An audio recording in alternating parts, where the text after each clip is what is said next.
Poem number 3 in my repertoire is called Sonar. Rory, had The Dark Knight just come out when you wrote this poem? It had.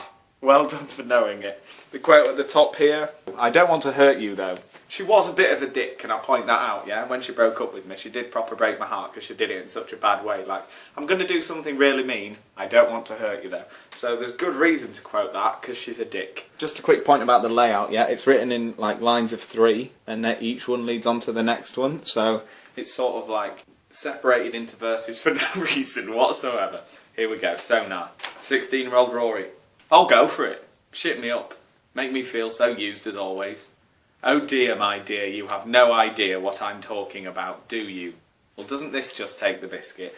As a first verse goes, boom! None of that makes sense to anybody whatsoever, including myself. Even at the time, I think I thought, that sounds really cool, what does it mean? Now it doesn't sound cool and still doesn't make sense. Again, we've got this thing of, oh dear, my dear, you have no idea. And I just go in 3 words, same word, different meaning each time.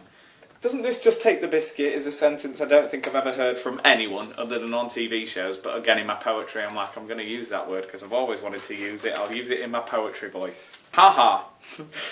So we've started with go for it, and second verse, ha ha, straight off, having a big laugh. Ignore all of that, it was just your sick little joke that no one understands but you. But laugh anyway, this and that, let the baby have its rattle, I think she's the baby in that. Then steal it from its hands. Cradle snatcher, thief. I have no belief left. Oops, sorry, in you. Oh girl, tell me, where did it all go wrong? Oh girl, it sounds like a 50s song. Oh girl, I don't know where it all went wrong. Giving a baby a rattle, then stealing it back again. It's a great picture. Sort of want to do that a little bit as well. The psycho in me is still a bit like, I'm gonna give a baby a little rattle, then just steal it, just for a laugh to see the look on its face. What I was driving at, I think, is this idea that she sort of given me a brief glimpse of how good love could be, and then had gone, actually, I'm off with a new bloke. So it's a bit sad underneath it all, underneath the terrible writing. Songs aren't meant to be sung. Yes, they are. That's the whole point of a song. Sing it. Or listen to it, I suppose, but I don't think that's what I was driving at. Sling it over your shoulder. If you don't like us, this is shit, I don't want to sing along to this. Whoosh. Away with it. New page, new chapter. New page and chapter. We've moved to books now. It's not a song anymore, it's a book. New man, and now it's transformed. This is like, whatever I'm on about in that verse is like a transformer. You know, it goes from a music to a book to a man. That's just so you all over. End of paragraph. Again. Oh, new verse. All over again. It leads on, see? I hear your slow, droning voice. Aren't you bored yet? Haven't you had enough? It's tough, it's too late for excuses and reasons why. Don't even start to try. I've started rhyming just halfway through, just gone, that rhymes, that'll do, that makes sense. The only rhyme in the whole thing, and I'm like, yep, going with that. Final verse. Shade it and make it fade.